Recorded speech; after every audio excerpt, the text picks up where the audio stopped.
केला मी दास तुझा, पेज क्रमांक 2, दुसरी संतवाणी मधलं बघायचंय.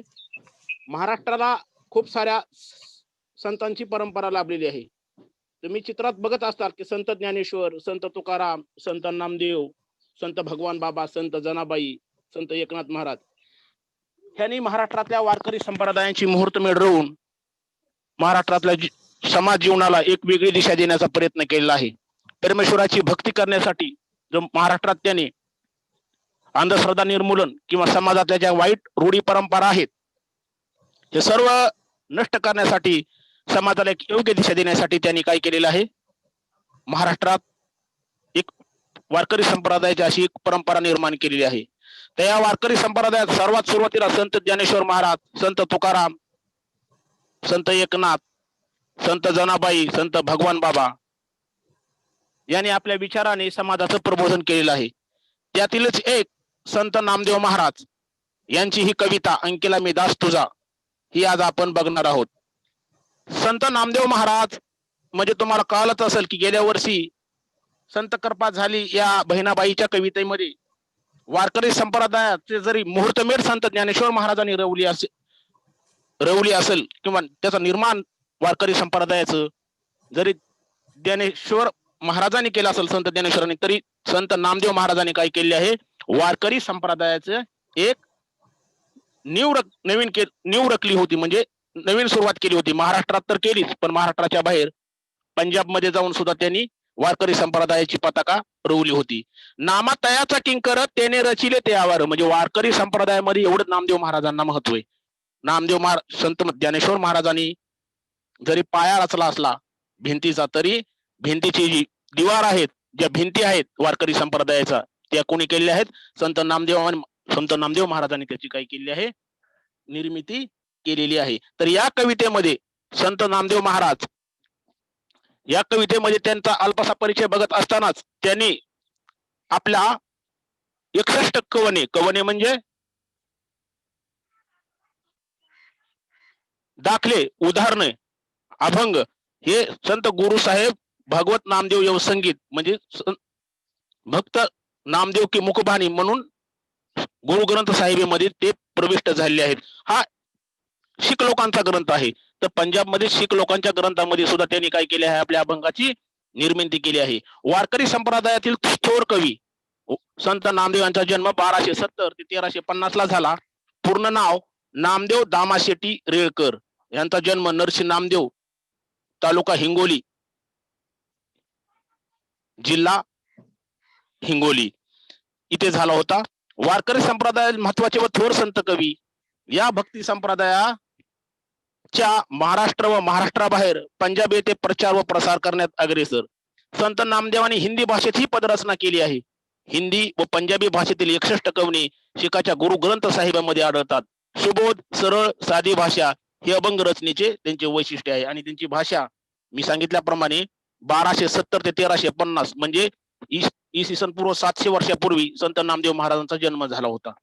वारकरी संप्रदायातील थोर संत कविता आहेतच अभंग. संत म्हटलं की अभंग हे समीकरण ठरलेच आहे. कवी म्हटलं की कविता. त्यामुळे परीक्षेत जरी तुम्हाला असा प्रश्न आला की अंकिला मी दास तुझा संत नामदेवांच्या नाव काय आहे, तर ते अभंग कुठल्या ह्याच्यात मोडतं, तर अभंग आहे, ती कविता नाही.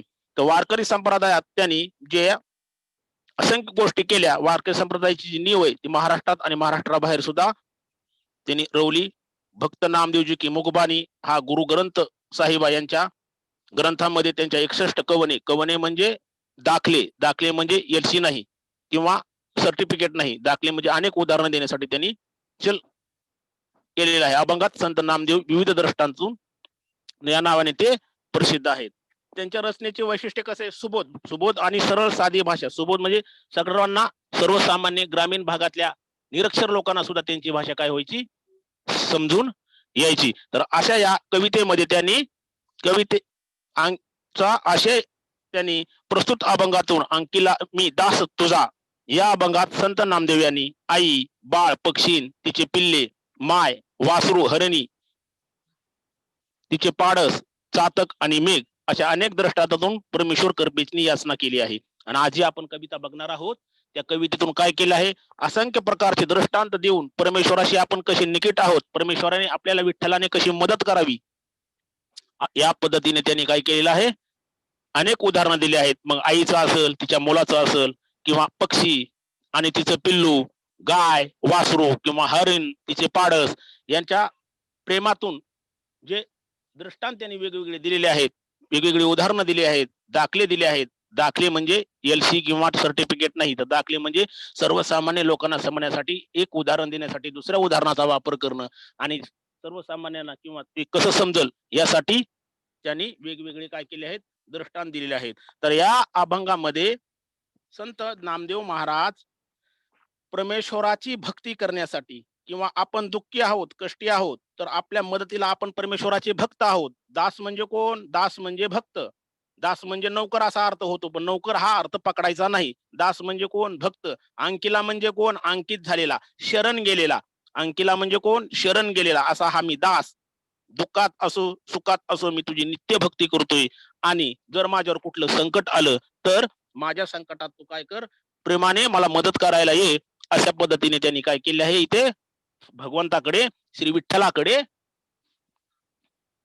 याचना केलेली आहे. याचना करणं म्हणजे मदत मागितलेली आहे, त्यांची विनवणी केलेली आहे. त्यांना सांगितलं आहे की मी तुझा भक्त आहे, मी परमेश्वर नित्य निश्चयने भक्ती करतो. जर एक आई आपल्या मुलाला मदत करत असेल, एक माता गाय आपल्या बछड्याला मदत करत असेल, तर तू सुद्धा कोण आहेस? तूच माझी माय आहेस, तूच माझा बाप आहेस.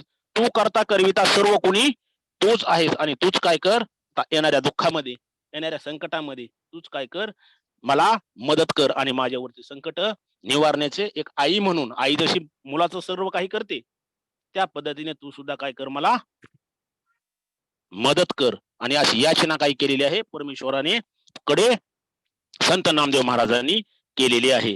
आता अभंगाचा भावार्थ मध्ये, अग्नी माझी पडे बाळू, पुस्तकं वगैरे उघडून ठेवा, पेन्सिल घ्या आणि शब्द अर्थांचे काय करा, तिथे टिक करा, मी जसं सांगेल तसं. अग्नी माझे पडे बाळू, माता धावे कनवाळू. आता अग्नी म्हणजे काय? चूल. गावाकडे चूल असते, चुलीमध्ये जो अंगार असतो त्याला विसतो. अग्नी म्हणजे काय? अंगार. आगीच्या तडाख्यात, आगीच्या काय?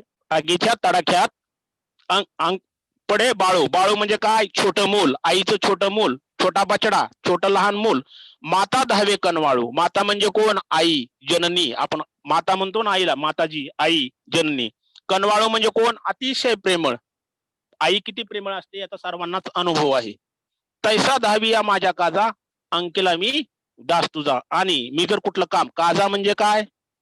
काम. इकडे बघा, अग्नी म्हणजे आगीच्या तडाख्यात सापडलेला, माता धावे कनवाळू. कनवाळू म्हणजे प्रेमळ.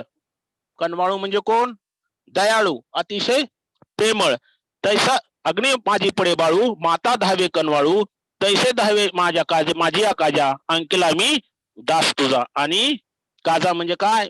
काम करणे. अंकिला म्हणजे शरण गेलेला, अंकित झालेला. दास म्हणजे काय? दास म्हणजे नौकर. हा शब्द दास म्हणजे नौकर, पण इथे दास म्हणजे कोण? सेवक. दास याने सेवक. तर तुझा. आणि काय आहे? अग्नी अंकिला मी दास तुझा. अग्नी माझे पडे बाळू, माता धावे कनवाळू. तैसा धावे माझी काजा, अंकिला मी दास तुझा. कवी सांगतात इथे, संत नामदेव महाराज म्हणतात की अग्नीच्या जवळ जाणाऱ्या, अग्नीच्या तडाख्यात सापडलेल्या बाळाला पाहून जशी त्याची दयाळू प्रेमळ माऊली त्याला वाचवण्यासाठी धाव घेते, तसा तो माझ्या माझ्या कामासाठी धाव घेतोस. मी तुझा अंकित झालेला, तुला शरण आलेला, तुझा कोण आहे? सेवक आहे. अग्नी माझे पडे बाळू, माता धावे कनवाळू. अग्नीत जर बाळ पडत असेल तर त्याच्या आईला वाईट वाटणं साहजिकच आहे. आई स्वयंपाक करते, बाळाला खेळवते, ना अचानक बाळ जर चुलीकडे जात असेल तर तिच्या मनाला जेवढ्या आल्हादक वेद होतात की माझं बाळ आता कुठे चाललंय? विस्तवाकडे चालले, ते चुलीत पडणार आहे. आणि त्याच वेळेस आई काय करते?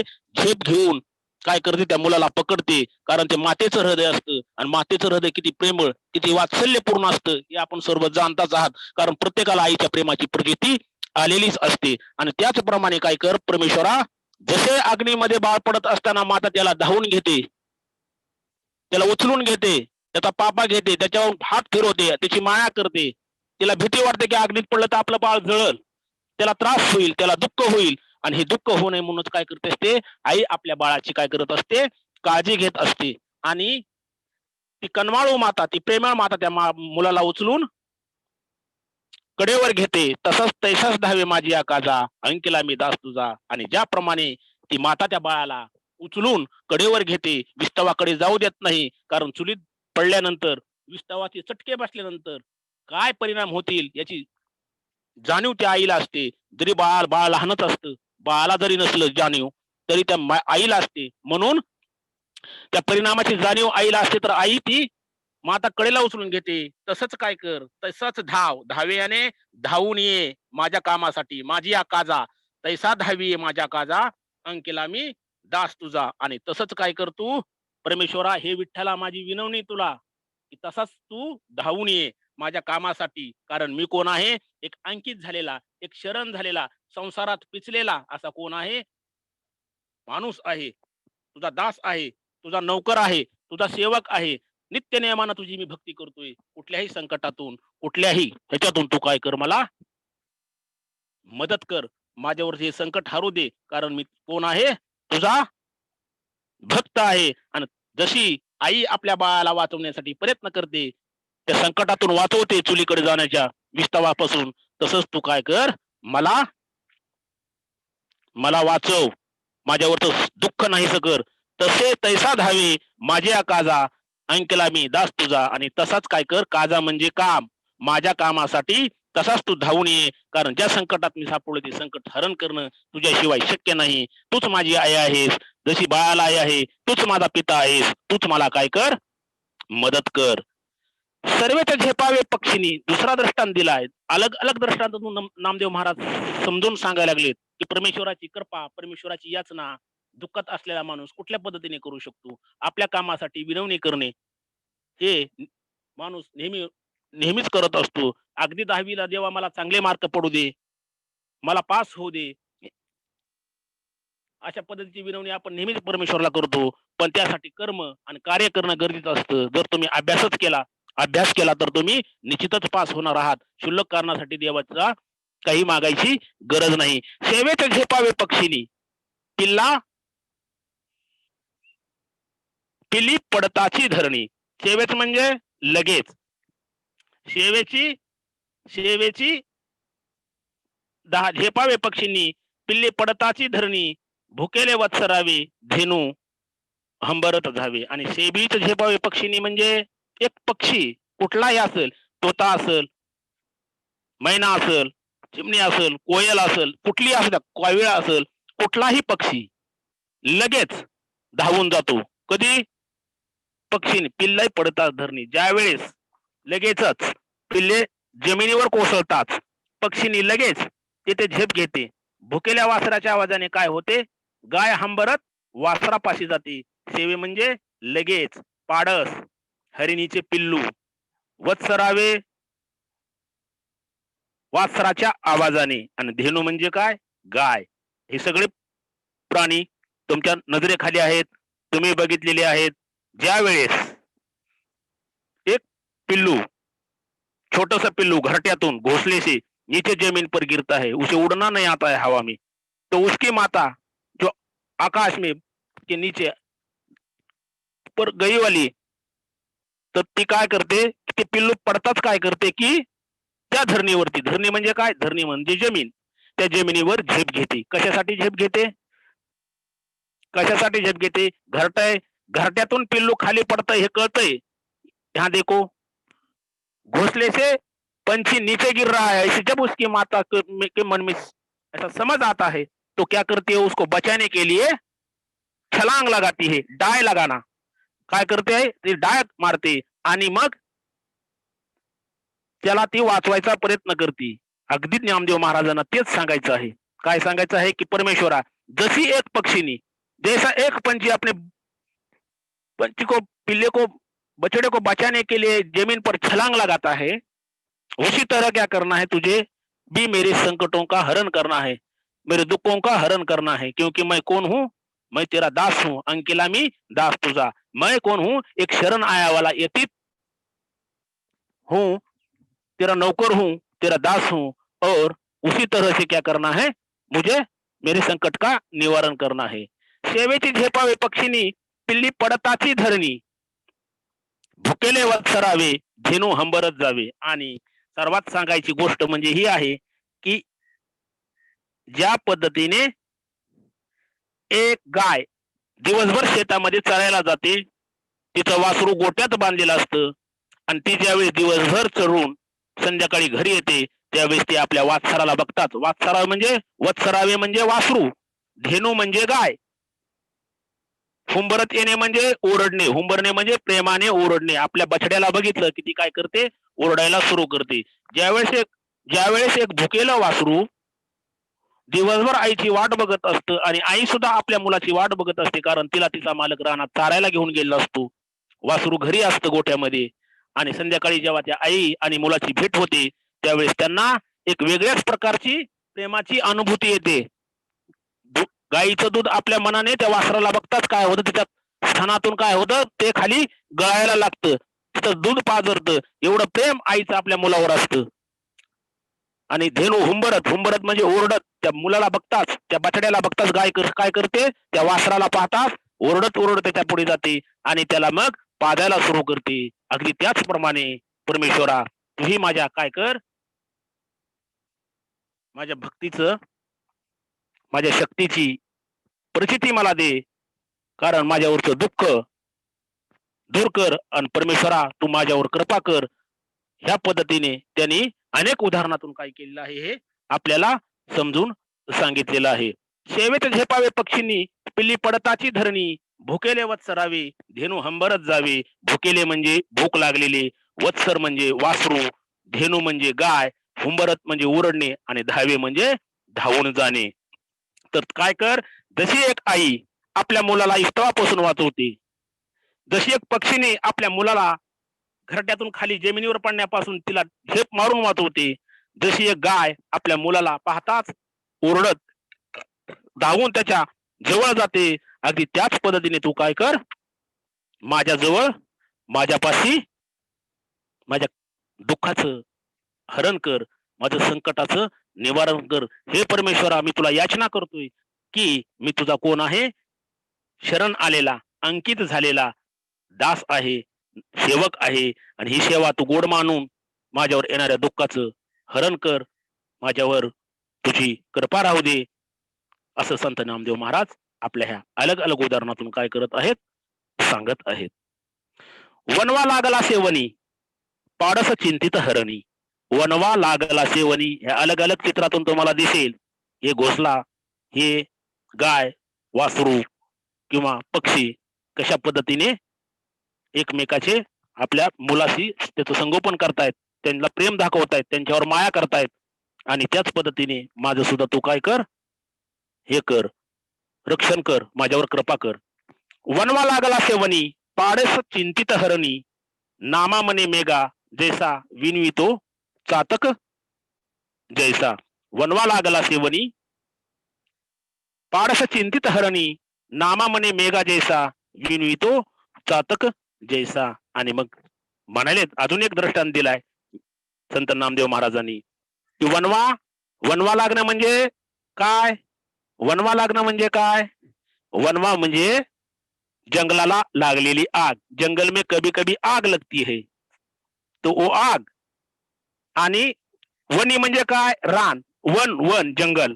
तर जंगलात वनवा लागत असताना पाडस काय, चिंतित हरणी. हरणीच्या मुलाला काय म्हणतात, पाडस म्हणतात. हरणी, हरणी, पाडस, वाघ, बछडा, सिंह, छावा. जसं सिंहाच्या मुलाला हे म्हणतात, पिल्लाला छावा म्हणतात, वाघाच्या पिल्लाला बछडा म्हणतात, तसं हरिणीच्या पिल्लाला पाडस म्हणतात. मग ज्यावेळेस वनवा जंगलामध्ये लागतो त्यावेळेस ते हरणी चिंतित होते की आता माझं मूल जंगलात चरायला गेले, ते नेमकं घरी येईल का नाही याची काळजी. चिंतित म्हणजे चिंता करणे. त्या पद्धतीने ती त्या मुलाचं काय करत आहे, हरिणी चिंतित झालेली आहे की जंगलात तर आग लागली, जंगलामध्ये काय झालेली आहे, आग लागलेली आहे आणि माझा बछडा, माझं पाडस तर काय केले, जंगलात चारा खायला गेलेला आहे, फिरायला गेलेला आहे. ते त्यातून सही सलामत बाहेर येईल का, आपल्या घरट्याकडे वापस येईल का, अशी चिंता काय होत आहे, हरणीला वाटलेली आहे. नामा मने मेघा जैसा विनवितो चातक जैसा. आणि नाम म्हणजे नामदेव महाराजांचं नाव. पहिलं आपलं निरूपण, आपला अभंग समजण्यासाठी सर्वच संत, संत तुकाराम महाराज असतील, तुका म्हणे, एकनाथ म्हणे, एका म्हणे, नामा म्हणे, त्या पद्धतीने त्यांनी त्यांच्या नामाचं इथं उल्लेख केलेला आहे, की नाम म्हणे मेघा जैसा, विनवितो चातक जैसा. आणि मग नामदेव महाराज म्हणतात, की तसाच मी काय करत आहे, तुला विनवत आहे. कसा? चातक जैसा. चातक काय आहे? एक काल्पनिक पक्षी आहे. जसं काल्पनिक पक्षी 3 आहेत. एक चकोर आहे, एक फिनिक्स पक्षी आहे आणि एक चातक पक्षी आहे. हे सारे काल्पनिक पक्षी आहेत. जसं चकोर, मागच्या वर्षी बघितलं तुम्ही, की चकोर काय करतो? चंद्रकिरण पिऊनच आपल्या जीवनाची गुजराण करतो. जीवन जगतो. तो दुसरं काही खात नाही. चकोर पक्षी चंद्रकिरण घेतो. फिनिक्स पक्षी राखेतून स्वतःला जाळून घेऊन पुन्हा राखेतून स्वतःची निर्मिती करतो. तसा हा चातक पक्षी कसा आहे? नामा म्हणे मेघा जैसा, विणवितो चातक जैसा. मेघ म्हणजे काय? मेघ म्हणजे पाऊस. मेघारे मेघारे तुम्ही गाणं सुद्धा ऐकलं असेल. नाम म्हणजे काय? मेघा म्हणजे काय? पाऊस. विणवितो काय? विनवणी करणे, विनंती करणे. चातक म्हणजे काय? पक्ष्याचं नाव आहे. आणि मी तुला तसाच विनवत आहे. ते वरील प्रमाणे ज्या पद्धतीने एक आई आपल्या मुलाला, एक पक्षीने आपल्या पिल्लाला, एक गाय आपल्या वासराला आणि एक हरिणी आपल्या पाडसाला साठी ज्या पद्धतीने मदत करतात, त्यांचं दुःख हरण करतात, त्यांची काळजी घेतात, त्याच प्रमाणे तू काय कर, मी तुझा वेगासारखा विनवतोय. कारण तो चातक पक्षी जो आहे, तो चातक पक्षी फक्त पहिला पाऊस, पहली बार जो बारिश होती है उसकी आकाश से टपकने वाली बूंद को प्राशन करके ही अपनी जिंदगी गुजरता है. वैसे नदी नाले इधर किधर पानी पीता नहीं. चातक पक्षी ऐसा है, वो हर साल क्या करता है, बारिश आने से पहले वो विनती करता है कि बारिश आए. भूख लगने के बाद आदमी जैसे इधर उधर देखता है, वैसा चातक पक्षी साल में एक बार बादल का जो पानी बूंदे टपकती है, वो उसको ही प्राशन करके आपकी क्या करता है, गुजरान करता है, जिंदगी जीता है. वो इतनी तड़प मुझ में है. जैसा एक चातक पक्षी त्या मेघाची विनवणी करतो, की आता पाऊस येईल आणि माझं हे सगळं, त्याचप्रमाणे मी काय करत आहे, चातक पक्षाप्रमाणे तुझी विनवणी करतोय परमेश्वरा. कारण वनवा लागल्यानंतर जशी हरिणी त्याची काळजी घेण्यासाठी तत्पर असते, तशीच मी सुद्धा काय करत आहे, तुझी तू माझी काळजी घ्यावीस, तू माझ्यावर कृपा करावीस, अशी मी तुला काय करत आहे, याचना करत आहे, विनवणी करत आहे. ज्याप्रमाणे एक चातक पक्षी काय करतो, की आपल्या पाऊस येण्याआधी झाडावर बसून तो येण्याची वाट पाहतो, तशीच मी काय करत आहे, तुझी परमेश्वरा वाट बघत आहे. ह्याच्यातून माझी नित्यनेमाने ह्या संसारमुक्त जीवनातून मुक्ती कर, माझ्यावर कृपा कर, माझ्या दुःखाचं हरण कर. असं वेगवेगळे दृष्टांत संत नामदेव महाराजांनी देऊन आई मोलाचा, पक्षिणी पिल्लाचा, गाय वासराचा, हरिणी पाडस आणि चातक मेघ अशी वेगवेगळे उदाहरणं देऊन परमेश्वराची भक्ती, परमेश्वरानं आपल्यावर कुठल्या पद्धतीने कृती करावी हे सांगितलेलं आहे. खाली आपल्याला कृती बघायची आहे. कृतीमध्ये हे वणवा लागलेले चित्र, हे हरणपाळी, आणि त्या पद्धतीने काय आहे, आपल्याला या चित्रातून सगळं कळतंयच, की कुठल्या पद्धतीने वेगवेगळे दृष्टांत दिलेले आहेत. हे जंगलात आग लागलेली आहे. हरणे आणि पाडस जंगलातली आग बघून चिंतित झालेले आहेत, की आता माझ्या पिल्लाचं कसं होईल. हे पक्षी आहे आणि हा चातक पक्षी पावसाचं पाणी यानी कि बारिश की जो बूंदे है उसकी प्राशन करके अपनी क्या कर रहा है, जिंदगी की गुजरान कर रहा है. आता ह्या पद्धतीने अलग अलग दृष्टांत देऊन परमेश्वराची भक्ती आणि त्याची कृपा आपल्यावर व्हावी यासाठी त्यांनी हे केलेले आहे. आता वस्तुनिष्ठ प्रश्नामध्ये कृती करायची आपल्याला, कवितेच्या आधारे खालील कृती केव्हा घडतात ते लिहायचंय. आता वस्तुनिष्ठ प्रश्नामध्ये माता कधी धावून जाते, माता धावून जाते काय आहे, पहिलं उदाहरण बघा, अग्नी माझे पडे बाळू, माता धावे कनवाळू. तर माता धावून कधी जाते, माता कधी धावून जाते, माता त्यावेळेसच धावून जाते ज्यावेळेस तिचं बाळ अग्नीमध्ये काय होत असते, पडत असते. अग्नीमध्ये तिचं बाळ पडण्याची तिला वाटतं की आपलं बाळ आता अग्नीमध्ये पडणार आहे, त्यावेळेस काय करते माता? धावून जाते. माता धावून जाते. कधी? तर अग्नीमध्ये जेव्हा बाळ पडते. आता धरणीवर पक्षीनी झेपावते. कधी झेपावते? धरणीवर पक्षीनी झेपावते. कधी झेपावते? सर्वीचे झेपावी पक्षीनी पिल्ली पडताची धरणी. म्हणजे तिला जेव्हा वाटतं की आपलं पिल्लू धरणीवर पडत आहे, घरट्यातून खाली धरणीवर पडत आहे, त्यावेळेस काय करते? पक्षीनी धरणीवर झेपावते. गाय हंबरत जाते. गाय हंबरत जाते. गाय कधी हंबरत जाते? गाय हंबरत जाते. कधी जाते हंबरत? ज्यावेळेस तिच्या वासराला भूक लागलेली असते, त्यावेळेस गाय हंबरत जाते. भुकेले वत्सरावे धेनू हंबरत जावे. म्हणजे काय? ज्यावेळेस तिच्या वासराला भुकेले म्हणजे भूक लागलेली असते, त्यावेळेस काय होते? गाय हंबरत जाते. हरिणी चिंतित होते. हरिणी कधी चिंतित होते? वनवा लागला सेवनी पाडस चिंतित हरणी. ज्यावेळेस जंगलामध्ये वनवा लागलेला असतो, त्यावेळेस काय होतं? ज्यावेळेस जंगलात वनवा लागलेला असतो, त्यावेळेस हरिणी चिंतित होती. ह्या पद्धतीने अशा ह्या कृती त्या त्या उदाहरणातून बघून आपल्याला काय करायचे आहेत? सोडवायचे आहेत. आता वस्तुनिष्ठ प्रश्न. प्रश्न एका वाक्यात उत्तरे लिहा. प्रस्तुत कवीचे कवयित्रीचे नाव लिहा. असा प्रश्नपत्रिकेमध्ये प्रश्न दुसरा आ. कवितेचं नाव दिलेलं असतं. त्या कवितेचे कवीचं नाव, तिच्या लेखकाचं नाव, त्याने कुठला काव्य प्रकार लिहिलेला आहे तो, 2 ओळीचं रसग्रहण करायचं असतं, असे सौंदर्य स्पष्ट करायचं असतं आणि त्याचबरोबर 2 त्यामधले जे अवघड शब्द आहेत, असे 4 अवघड शब्द चे अर्थ तुम्हाला लिहायचे असतात. हा एकूण मिळून 6 ते 8 मार्काला प्रश्न येत असतो. प्रश्न सोपाच असतो. ज्यावेळेस कुठलाही संत, अंकिला मी दास तुझा, संत म्हटलं की त्यासमोर लिहायचं त्यांनी कुठली कवितेची निर्माण केलं आहे? तर अभंग. संत म्हटलं की अभंग आणि जर कविता आला तर मग त्या कवितेचं नाव, कवीचं नाव आणि काव्य प्रकार कुठला आहे ते तुम्हाला लिहायचं आहे. काव्यातून काय सांगितलं आहे ते लिहायचं आहे. हा झाला परीक्षेचा प्रश्न. मग इथं प्रस्तुत कवितेच्या कवीचं किंवा कवयित्रीचं नाव काय आहे? तर प्रस्तुत कवितेच्या कवयित्रीचं नाव संत नामदेव महाराज आहे. काय आहे? संत नामदेव महाराज आहे. प्रस्तुत कवितेचा विषय लिहा. काय आहे प्रस्तुत कवितेचा विषय? प्रस्तुत कवितेचा विषय हा आहे की संत नामदेव महाराजांनी या अभंगामध्ये अंकिला मी दास तुझा या अभंगामध्ये विविध दृष्टांताच्या माध्यमातून परमेश्वर कृपेची काय केली आहे?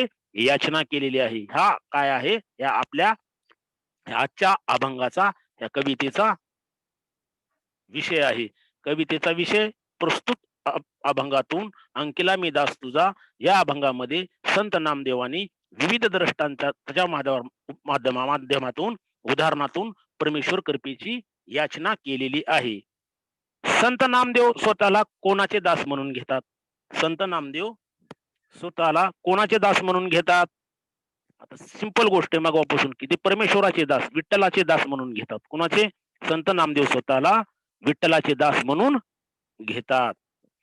अशा पद्धतीने ही कृती आहे. खाली तुम्हाला स्वाध्याय दिलाय. तो स्वाध्याय बघा.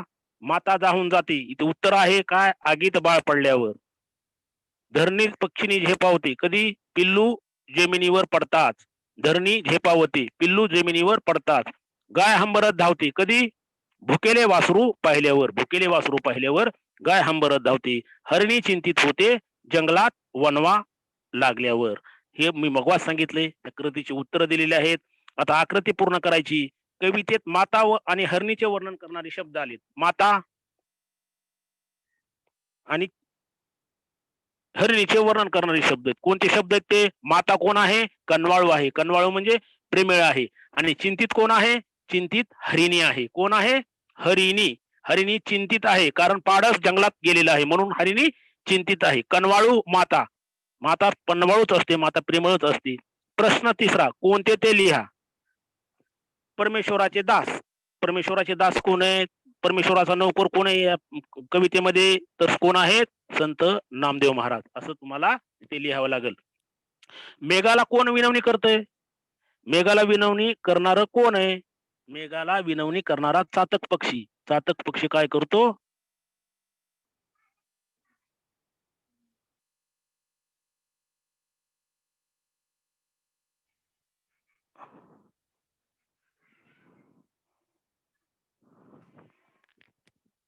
काय करतो? मेघाला विनवणी करणारे चातक पक्षी आहे. आणि हंबरत धावणारे कोण आहे? धेनू हंबरत धावणारे कोण आहे? ओरडत धावणारं तर कोण आहे? गाय आहे. कोण आहे? गाय आहे. जे आपल्या वासराकडे, भुकेल्या वासराकडे काय करत आहे? धावून जात आहे. धरणीकडे झेपावलेली कोण आहे? धरणीकडे झेपावणारी. धरणीकडे झेपावणारी पक्षिणी. आपलं पिल्लू घरट्यातून पडलं म्हणून काय करत आहे? पक्षिणी काय करत आहे? धरणीकडे काय करत आहे? झेपावत आहे. आता खालील ओळीचे रसग्रहण करा. बघा, म्हणजे सांगितलं होतं की प्रश्न दुसरा आ मध्ये तुम्हाला हा प्रश्न येतोच की त्या कवितेचं नाव, कवीचं नाव, त्याचा अभंगाचा प्रकार आणि त्यातली तुम्हाला आवडलेली ओळ, ती आवडण्याची कारणे, ती आवडली का किंवा नाही आवडली, असे प्रश्न येतात आणि त्या पद्धतीने ते काय करायचं असतं? आपल्याला लिहायचं असतं.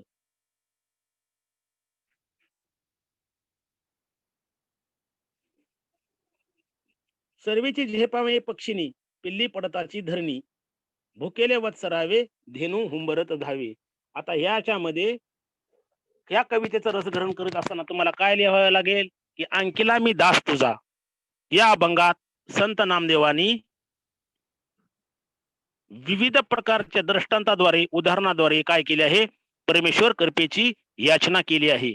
एखादी पक्षिणीचं पिल्लू घरट्यातून अचानक खाली जमिनीवर पडते आणि ते खाली पडलेले पिल्लू दिसतात. त्या पिल्लाची माता पक्षिणी त्यास पुन्हा घरट्यात उचलून ठेवण्यासाठी अगदी तत्परतेने झेप घेते, डाय मारते, छलांग लागते हे त्या पद्धतीने. किंवा आईचे भुकेले वासरू ज्याप्रमाणे पाहून त्याची वासराची आई गाय आपल्या बाळासाठी हंबरत धावत जाते, त्या पद्धतीचं वर्णन काय केलं आहे या कवितेमध्ये? केते ही परमेश्वरा, तूही माझ्या कार्यात, प्रत्येक कार्यात धाव घे, अशा पद्धतीचा ह्या कवितेचा काय आहे? अर्थ आहे. ह्या कवितेचं ह्या पद्धतीने रसग्रहण केलं. तुम्हाला जरी परीक्षेत कुठलीही कविता आली आणि त्याच्या 2 ओळीचा भावार्थ लिहायला सांगितला, तर ते कवीचं, लेखकाचं नाव, कवीचं नाव आणि त्या पद्धतीने ते लिहायचं असतं. आता प्रश्न आ, आई, प्राणी, पक्षी यांच्या मात्र प्रेमाचे कवितेतून व्यक्त झालेले वर्णन तुमच्या शब्दात सांगा. आई, प्राणी, पक्षी यांच्या मात्र प्रेमाचे कवितेतून व्यक्त झालेले वर्णन तुमच्या शब्दात सांगा. आता उत्तर काय येईल त्याचं? अंकिला मी दास तुझा. यासाठी तुम्हाला सगळ्या कविता, सगळे अभंग, त्याचे लेखक, त्याचे कवी हे काय पाहिजे? तोंडपाठ पाहिजे. त्या कवितेतल्या 2 ओळी तरी कमीत कमी माहिती पाहिजेत. त्याचा अर्थ माहित पाहिजे. ती कविता तुम्हाला का आवडते, का आवडत नाही, हे सुद्धा माहित पाहिजे. त्यातले शब्दार्थ हे जर तुम्ही सारं लिहिलं तर तुम्हाला चांगले नंबर ह्या प्रश्नामध्ये मिळू शकतील. कारण खूप सोपा प्रश्न आहे हा. प्रत्येक कवितेवर हा प्रश्न कुठल्याही 2 कवितेवर विचारला जातो. त्यापैकी फक्त तुम्हाला एकच काय करायचा असतो? सॉल्व्ह करायचा असतो. आई, प्राणी, पक्षी यांच्या मात्र प्रेमाच्या कवितेतून व्यक्त झालेले वर्णन तुमच्या शब्दात सांगा. अंकिला मी दास तुझा या अभंगात संत नामदेवानी आई, बाळ, पक्षिणी, तिचे पिल्ले, गाय, वासरू, हरिणी, तिचे पाडस अशा विविध उदाहरणातून काय केलं आहे? मात्र प्रेमाचे वर्णन केले आहे. आई आणि मुलाचे नाते अत्यंत जवळचे, जिव्हाळ्याचे असते. म्हणून पक्षीने जरी आकाशात विहार करत असली तरी आपले पिल्ले जमिनीवर कोसळताच ती लगेच खाली झेप घेते. भुकेले वासरू जेव्हा हंबरू लागते तेव्हा गाही सारे काही सोडून हंबरत आपल्या वासराकडे धावत जाते. अशा पद्धतीने काय आहे? त्या कवितेतून व्यक्त झालेले वर्णन आपल्या शब्दात व्यक्त करायचं असतं. कवितेचा पूर्ण सारांश, कवितेचा सार म्हणजेच काय? आईचं आणि मात्र प्रेमाचं. जसं आई म्हणजे बाळाची आई झाली, हरिणीचं पाडच झालं, पक्षिणीचं पिल्लू झालं, तसं अनेक उदाहरणातून काय केले? आई आणि तिचे मूल यांच्या प्रेमाची काय केली आहे? ती तुलना केलेली आहे. आणि त्याच पद्धतीने नामदेव महाराज म्हणतात की परमेश्वर तूच माझी आई आहेस, विठ्ठला तूच माझी आहेस, तूही मला असंच काय कर, ह्या संकटातून हे कर, मुक्त कर. प्रस्तुत कवितेच्या कवी व कवित्रीचे नाव लिहा. हे 1 मार्कासाठी येतं तुम्हाला. 2 कविता विचारल्या जातील, कुठलीही एक लिहायची. प्रस्तुत कवितेचे कवी संत नामदेव आहेत. प्रस्तुत कवितेचा विषय लिहा. उत्तर: विविध दृष्टांताद्वारे परमेश्वर कृपेची काय केली आहे? याचना केलेली आहे. आता प्रस्तुत कवितेतून मिळणारा संदेश काय आहे? काय संदेश काय आहे आपल्याला? देवाने देवाला आपली आई बनवून सांभाळ करण्याची विनवणी करणारा संदेश या कवितेतून व्यक्त झाला आहे. काय केलं आहे? जसं एक बाळाची आई, पक्षिणीचं पिल्लू, हरिणीचं पाडस, गाईचं वासरू, हे जसे त्यांची आई त्यांची काळजी घेतात, त्याचप्रमाणे देवा, परमेश्वरा, तू ही मेरी कोण है? माँ है. तूच माझी आई आहेस आणि माझी आई बनून तूच काय कर, माझा सांभाळ कर, अशी विनवणी काय केली आहे या कवितेत नामदेव महाराजांनी केली आहे. असा संदेश या कवितेतून व्यक्त केलेला आहे. आता खालील कवितेतील दिलेल्या कवीच्या ओळीचा अर्थ स्पष्ट करा. तुम्हाला काय करायचं आहे? अर्थ स्पष्ट करायचा आहे. नामा म्हणे सर मेघा जे हा 3 मिनिटं बाकी आहेत ना? हो सर, झाले. एक एवढंच राहिले सर, करतो. ठीक आहे. ओके. खालील कवितेतील दिलेल्या कवितेच्या ओळीचा अर्थ स्पष्ट करा. नामा म्हणे मेघा जैसा, विणवितो चातक जैसा. आणि ज्याप्रमाणे पावसाची वाट पाहणारा चातक पक्षी ढगाला पाऊस पडण्याची विनंती करतो, या ओळीचा अर्थ आहे, त्याचप्रमाणे हे विठ्ठला, तू माझ्या कृपेची काय कर, माझ्यावर बरसात हवी म्हणून मी तुझी अळवणी करत आहे. अळवणी करणे म्हणजे विनवणी करणे करत आहे, असा अर्थ कवी काय करतो, यातून व्यक्त करतो. ही कविता आवडण्याची वा न आवडण्याची कारणे लिहा. आणि काय, ही कविता मला फार आवडते किंवा नाही आवडत म्हटलं तरी चालली, पण आवडतेच असं पॉझिटिव्ह लिहायचं, सकारात्मक उत्तर द्यायची. ही कविता मला फार आवडते कारण अभंगाची भाषा सरळ, साधी आणि कशी आहे, सोपी आहे, सुबक आहे. आणि ह्यातून वेगवेगळे काय केलेले आहेत, दृष्टांताचा, मोजक्या ओळीचा वापर केलेला आहे. अभंग वाचताना आईची आठवण झाली. देवाने आईप्रमाणे भक्ताचा सांभाळ करावा, हा विचार मनाला भावला. आणि काय, परमेश्वराने सुद्धा आपल्या भक्ताचा विचार, सांभाळ आपल्या आईप्रमाणेच करावा, हा विचार काय झाला आहे, मनाला भावला आहे. आता ह्यातले कठीण शब्दाचे काय करायचे आहेत, अर्थ लिहायचे आहेत. सर्वे म्हणजे लगेच, काज म्हणजे काम, कनवाळू दयाळू, धेनू माय, अशा पद्धतीने शब्द लिहून आपला हे प्रश्न पूर्ण तयार होतो आणि त्याचे नंबर सुद्धा तुम्हाला काय होतात, व्यवस्थितपणे मिळतात. धन्यवाद सर. किसी को प्रश्न पूछना है बेटा? हाथ उठाओ.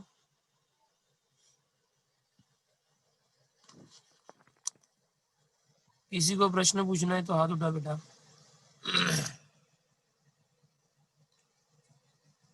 ठीक आहे सर. Okay okay sir.